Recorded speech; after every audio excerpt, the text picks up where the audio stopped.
Bon les gars, je vous emmène avec moi toute la journée sur le nettoyage d'un véhicule qui est particulièrement sale. Ça va me permettre de vous montrer quelques techniques de nettoyage, ça va me permettre de vous montrer comment je procède et puis simplement de pouvoir discuter avec vous sur certains sujets. Je suis actuellement au local. Pour ceux qui se demandent, ce n'est pas le local dans lequel j'exerce mon activité. J'interviens toujours à domicile avec ma voiture aménagée.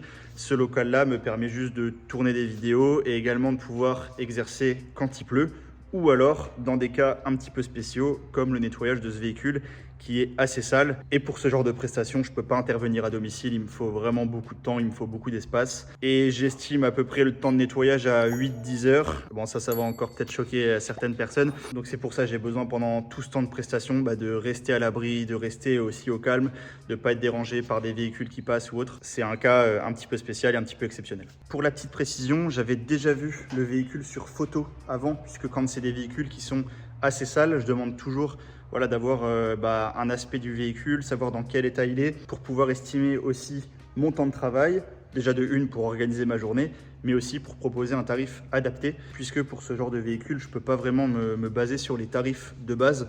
Moi, je fonctionne par formule. J'ai 3 formules intérieures et 3 formules extérieures. Mais là, dans ce cas de figure, je ne peux pas me baser sur mes formules classiques. Ma formule classique intérieure, elle est à 160 €. Elle prend environ 4 ou 5 heures.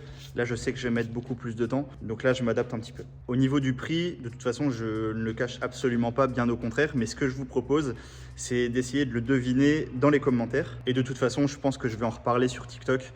Je vais en reparler peut-être aussi dans les commentaires, je vous répondrai. Voilà, je vous laisse deviner le prix en sachant que ça va mettre un petit peu plus de 8 heures, je pense, entre 8 et 10 heures. Vous connaissez à peu près mes taux horaires puisque j'en parle aussi un petit peu sur les autres réseaux. Donc ça vous donne déjà une idée du prix. Bon, c'est parti. De toute façon, je suis déjà prêt puisque j'arrive toujours en avance avant le client pour préparer tout le matériel.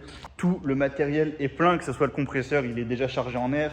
Le nettoyeur vapeur, il est prêt et il est chaud. Ce qui est bien, c'est que ça me permet directement d'être efficace et d'être opérationnel.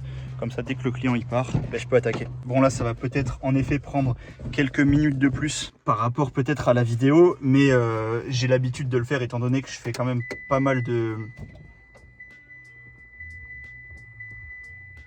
Qu'est-ce qui se passe là ?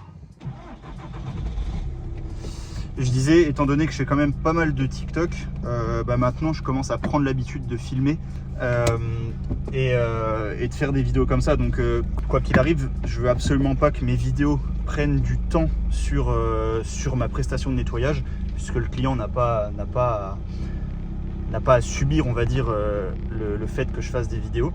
Même si je ne suis pas payé à l'heure, mais bien évidemment les tarifs sont calculés par rapport au temps que je mets. C'est sûr que si je mets 4 heures à faire une vidéo, ça serait pas très légitime ni très professionnel de proposer un prix qui n'est pas adapté, tout simplement. Bon, je pense que la vidéo, elle va pas vraiment être grosse prise de tête, que ce soit au niveau des plans ou au niveau montage. Ça va être très compliqué de pouvoir nettoyer le véhicule, filmer. En plus de ça, je sais pas si je vais réussir à filmer l'entièreté du nettoyage pour faire un TikTok comme je fais d'habitude, puisque là je vais avoir le téléphone qui va me filmer, qui va filmer la voiture. Mais par contre, je pense que je vais essayer de filmer toute la journée pour que vous puissiez vraiment avoir une vue d'ensemble sur le nettoyage de ceci. Bon, à première vue comme ça passe, on pourrait se dire que c'est pas très sale et que ça va mettre un temps classique, mais en fait quand on regarde un petit peu dans le détail, on se rend compte par exemple qu'il y a tout un tas de terre dans les passages de roues, les jantes, ça va prendre du temps. Au niveau de l'intérieur, ça va mettre aussi pas mal de temps. Les moquettes sont sales, mais je pense que ça va aller, c'est pas ce qui va être le plus compliqué. Le plus long et le plus compliqué, ça va être de faire tous les rails. Ça va être de venir nettoyer vraiment tout le détail, que ce soit par exemple les joints de porte. En fait, vous voyez, ils se décomposent en sorte de 3 ou 4 parties. Et en fait, quand je vais venir nettoyer tout ça au pinceau, ça va prendre du temps, en sachant que forcément il y a 4 portes. Au niveau de l'arrière, ça se présente comme ça. Voilà, j'ai quand même pas mal de boulot sur l'arrière. Ça, c'est pas mal, ça se relève. Donc on va pouvoir accéder facilement à la partie dessous les sièges. Et quand on passe à la partie sur l'avant, c'est un petit peu le même boulot. Hop, on a quand même pas mal de taf. Pareil sur ce côté-là, il y a un petit peu petit peu de boulot. J'ai fait de toute façon des vidéos sur l'avant et sur l'après. Même quand on regarde au niveau du capot, vous voyez ce genre de tâches, ça va être difficile à faire partir. Je vais voir si j'ai le temps de faire un polissage si besoin. La partie conducteur, elle est comme ça. Encore une fois, pas mal de taf. Si on veut venir nettoyer vraiment toutes les parties en détail. Le volant, on peut voir que il brille bien. Le but, c'est vraiment de le rendre mat, puisqu'un cuir qui brille, c'est un cuir qui est sale. Mais voilà un petit peu pour ce qui m'attend sur cette journée. Bon, première étape, je commence à venir tout dégrossir avec l'aspi et le compresseur, donc avec le Tornador. Je prends le Tornador et l'aspirateur, je fais les deux en même temps pour éviter que ça vole partout tout simplement.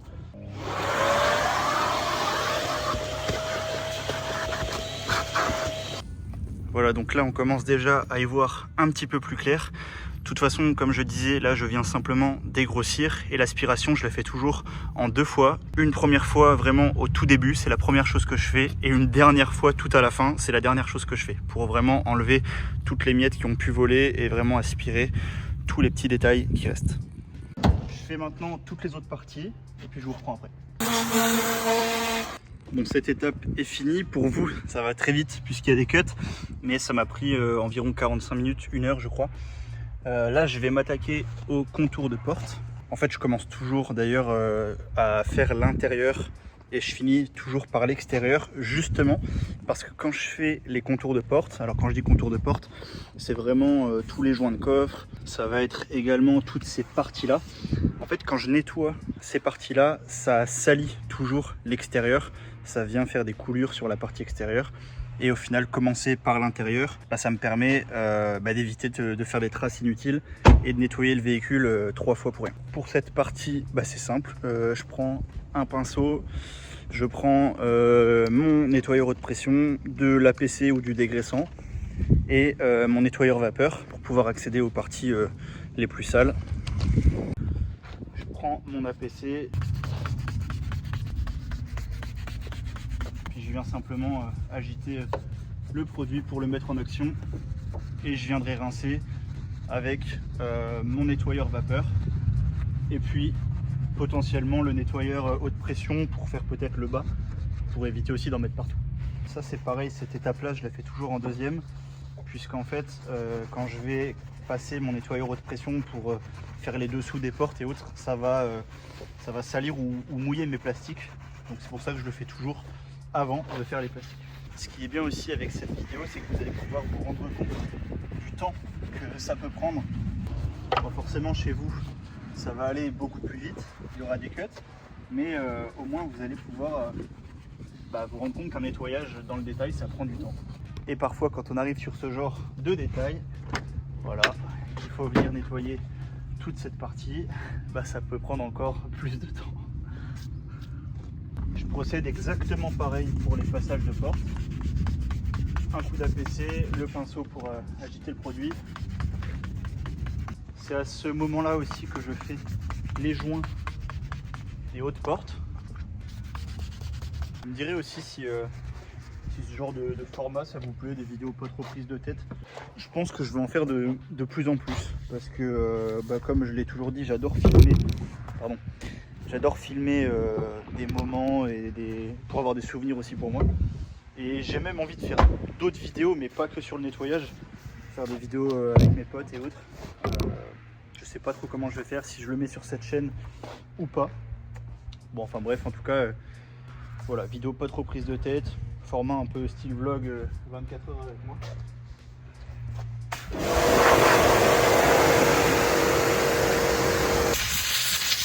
Voilà un petit peu ce que ça donne quand c'est propre. Donc on a vraiment tous les passages de porte qui sont faits, les joints qui sont propres, également ici. De toute façon je vais les reprendre quand je vais faire les plastiques. Mais là encore une fois c'est vraiment pour dégrossir et je viendrai apporter une finition à la fin. Mais là on voit que les passages de porte ils sont propres.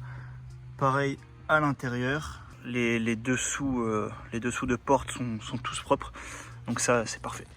Je vais faire l'autre côté, puis je vous reprends après. La prochaine étape, ça va être de faire les sièges. Je vais vous expliquer pourquoi je fais les sièges maintenant. Voilà les gars, donc j'ai fini cette deuxième partie avec le nettoyage des passages de porte. Donc tout vraiment est fait.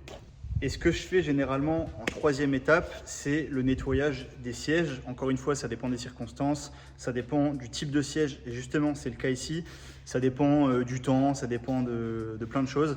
Mais si tout se passe bien, c'est ma troisième étape, c'est les sièges. Et pourquoi je les fais à ce moment-là? En fait, j'essaye de les faire le plus tôt possible, étant donné que ça met du temps à sécher. Là, comme je le disais tout à l'heure, il fait une dizaine de degrés. Donc ce soir, ça sera sec. Mais par contre, si je fais les sièges en dernier, le client il va récupérer le véhicule, le siège il va être trempé et c'est pas agréable. Également aussi pourquoi je fais les sièges maintenant, non seulement parce que je veux que ça sèche et qu'il fallait que ça soit fait après les passages de porte, puisque parfois ça vient mouiller un petit peu le siège ou autre, mais aussi parce que quand je nettoie les sièges, avec la technique classique, la visseuse, la brosse rotative et le produit, bah, ça en envoie un petit peu partout. Ce qui fait que parfois ça en envoie sur la console centrale, sur les panneaux de porte. Et si je viens faire les panneaux de porte avant de faire les sièges, bah, je vais devoir les refaire après les sièges puisque je vais en envoyer partout. Tout ça, c'est pas des choses qui sont fondées, hein. Vous pouvez bien sûr faire autrement, c'est simplement mon raisonnement. C'est aussi par rapport à mon expérience. Quand j'ai commencé, bah, j'ai testé plein de trucs. Je me suis rendu compte que bah, quand je nettoyais les sièges, ça en envoyait quand même un petit peu sur les panneaux de porte. Il y a toujours un éclat de produit qui vole. Donc au final, je préfère les faire avant.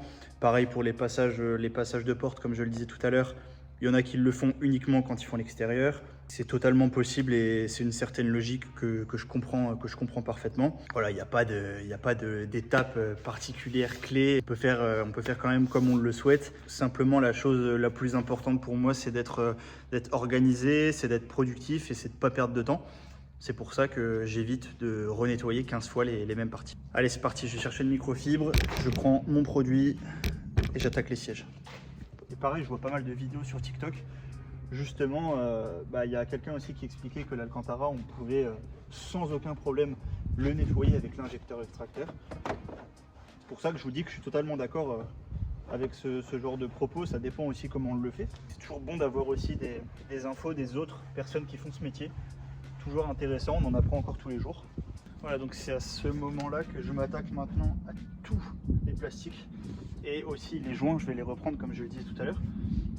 Je change donc de brosse, de pinceau, de microfibre, de produit, je repasse sur de l'APC. Je commence par habitude maintenant par le coffre, comme ça je fais en avançant. Et je finis par le tableau de bord. Voilà, encore une fois, c'est mon truc perso. On pourrait aller dans l'autre sens, ça fonctionnerait de la même manière. Simplement, j'ai pris l'habitude de faire comme ça. Ça évite de repasser sur certains endroits, donc c'est parfait. Vous voyez, en fait, c'est ce genre de choses qui prend du temps. C'est venir nettoyer toutes les parties sous les sièges, par exemple. Et ça prend vraiment beaucoup de temps si on veut vraiment aller dans le détail. Alors, c'est pas ça spécifiquement qui prend du temps, mais ce que je veux dire, c'est que si on commence à nettoyer tout ce genre de détails, que ce soit les rails de siège, sous les sièges, les joints, etc., eh bien vraiment, on va prendre beaucoup plus de temps qu'un nettoyage classique. Bon les gars, je vous reprends là. Il est actuellement 14 h.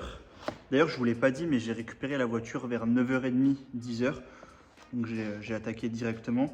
Là, j'ai fini pratiquement tout l'intérieur. J'ai fait tous les plastiques. J'ai fait le volant, j'ai fait pas mal de trucs. Il me restera le ciel de toit. Il y a 2-3 tâches à retirer. Il me restera aussi toutes les vitres, mais ça, je le ferai à la fin. Comme ça me permettra de le faire quand l'extérieur sera fait. Mais voilà, je pense que niveau timing, je suis plutôt bien. Il est 14 h. Je mange, c'est un setup. Il est miteux, il est honteux. comment je suis?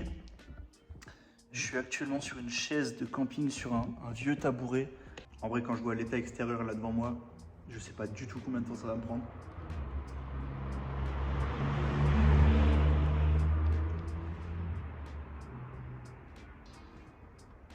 Même au niveau des jantes, etc., je ne sais même pas si ça va pouvoir partir.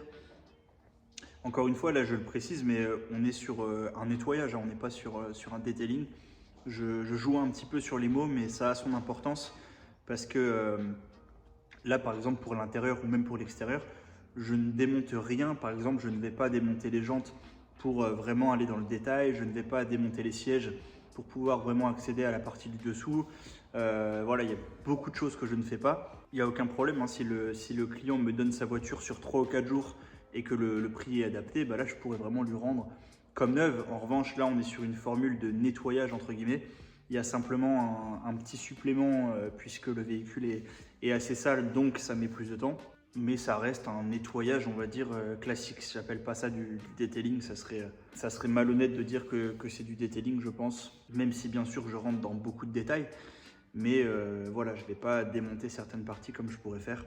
Là, d'après ce que j'ai compris, c'est pour le vendre, le véhicule. Donc moi, je trouve ça toujours super intéressant. Sans parler de ma prestation, mais de faire une prestation de nettoyage avant de vendre le véhicule. Ça permet de le présenter sous son meilleur angle, d'être aussi plus crédible pour la vente, puisque quand on présente un véhicule propre, bah, c'est quand même plus crédible et plus vendeur d'avoir un véhicule propre. Donc là, ça va vraiment lui redonner un coup d'éclat pour avoir une belle photo sur l'annonce, de pouvoir faire un rendez-vous et présenter le véhicule dans son meilleur jour. Bon, allez, j'y retourne. En soi, j'ai pas fini de manger, mais j'ai peur de ne pas avoir assez de temps pour finir. Donc, pire des cas, je finirai tout à l'heure. Ce que je vais faire, c'est que je vais commencer par bien dégrossir, je pense tout simplement à l'eau, pour enlever toute la terre qu'il y a dans les passages de roues, enlever les feuilles, voilà, enlever le plus gros. Après, comme d'habitude, je commence par les jantes, les passages de roues, pré-lavage, lavage à la main, rinçage, séchage. Et oui les gars, c'est toute une organisation, le nettoyage auto, c'est stratégique et c'est protocolaire.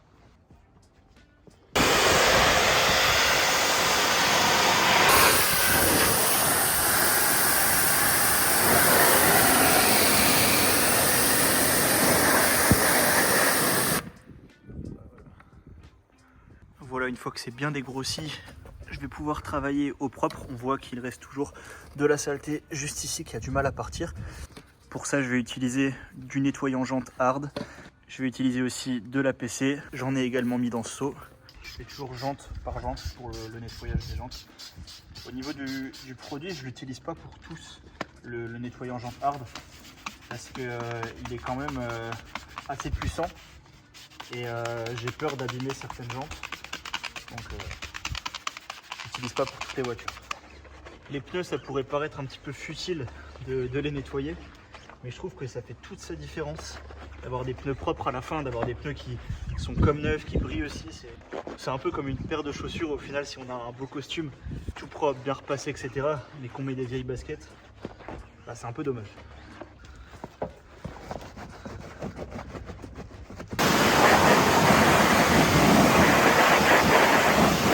Voilà, les 4 jantes sont propres. Je passe maintenant au pré-lavage. C'est pour ça que j'ai branché le canon à mousse.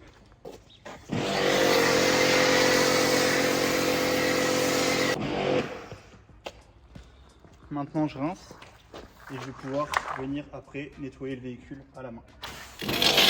Pour le lavage, j'utilise toujours 2 seaux. Un seau pour le lavage avec le produit, un autre seau pour rincer, et j'utilise aussi 2 microfibres, une pour la partie basse, une pour la partie haute. Ça permet d'éviter de remonter les saletés et bien de séparer les deux parties. C'est vraiment le nettoyage classique. Il faut simplement éviter de faire des cercles avec la microfibre. On essaye de faire des passes croisées pour éviter de rayer tout simplement.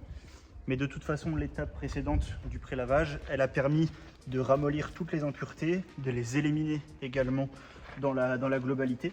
Donc en soi, le passage de la microfibre que je suis en train de faire, bah, c'est simplement entre guillemets de la finition.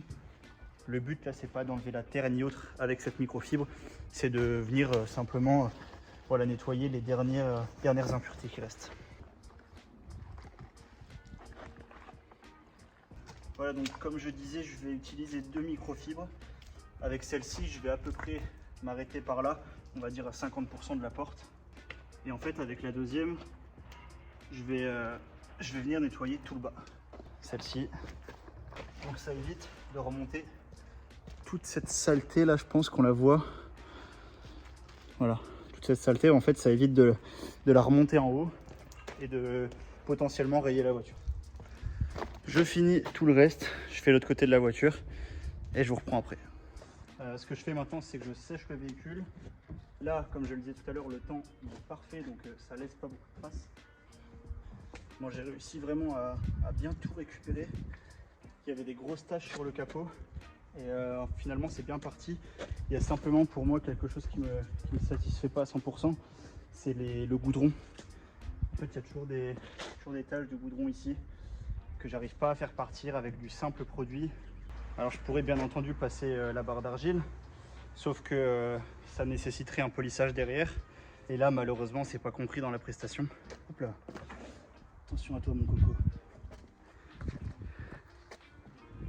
Il s'est fait écraser, lui.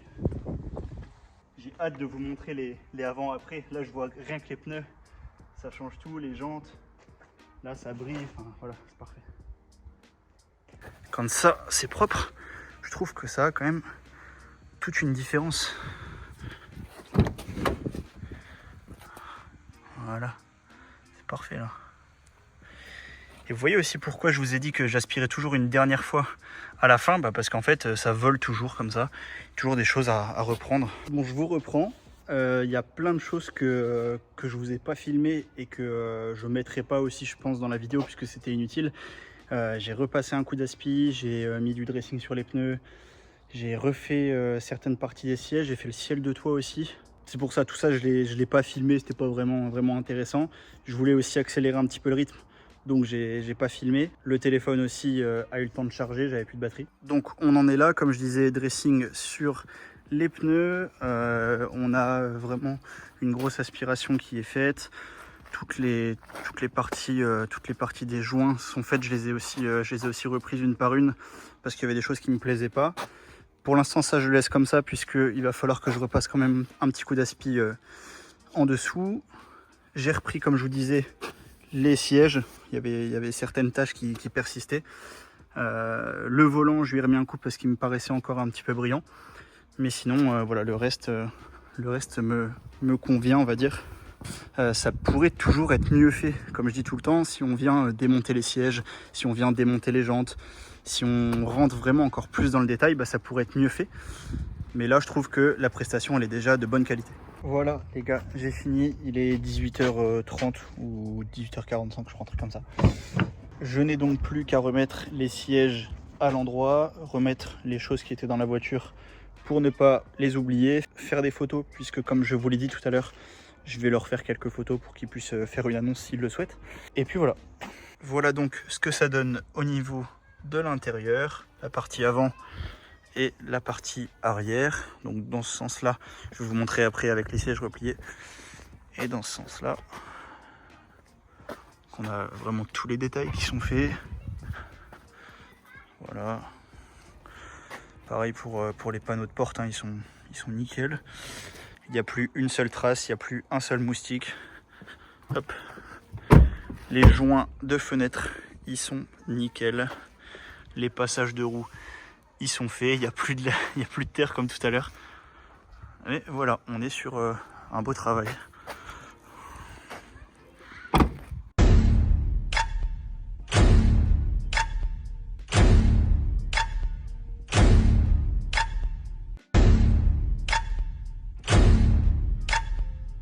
Les gars, je vous reprends le lendemain pour tourner la fin de cette vidéo. J'ai tout simplement oublié de le faire hier. J'ai rendu le véhicule au client, après je suis parti directement au sport. Donc voilà, au final ça vous fera réellement 24 heures avec moi. Là aujourd'hui j'avais un autre véhicule avec un gros travail à faire sur l'extérieur. Je vous mets quand même quelques vidéos pour que vous puissiez voir ce que je viens de faire. Voilà un petit peu le résultat. Donc comme je vous dis, il y avait un gros travail extérieur à faire. Bon, il n'y a plus une trace et c'est nickel. Donc je suis hyper satisfait.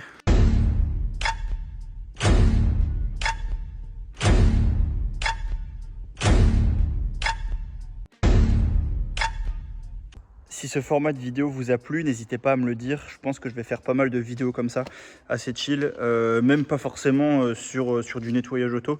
Mais comme je le disais, je crois en début de vidéo, voilà, j'ai envie, comme d'habitude, de filmer, d'avoir des souvenirs, d'avoir des moments. Donc j'attends vos retours. Merci à tous d'avoir regardé la vidéo. Je compte sur vous, bien sûr, pour mettre un petit j'aime, vous abonner, partager la vidéo. Vous connaissez la musique, mais je vous assure que ça fait extrêmement plaisir de voir vos commentaires, d'avoir aussi vos retours. Et sur ce, je vous dis à bientôt.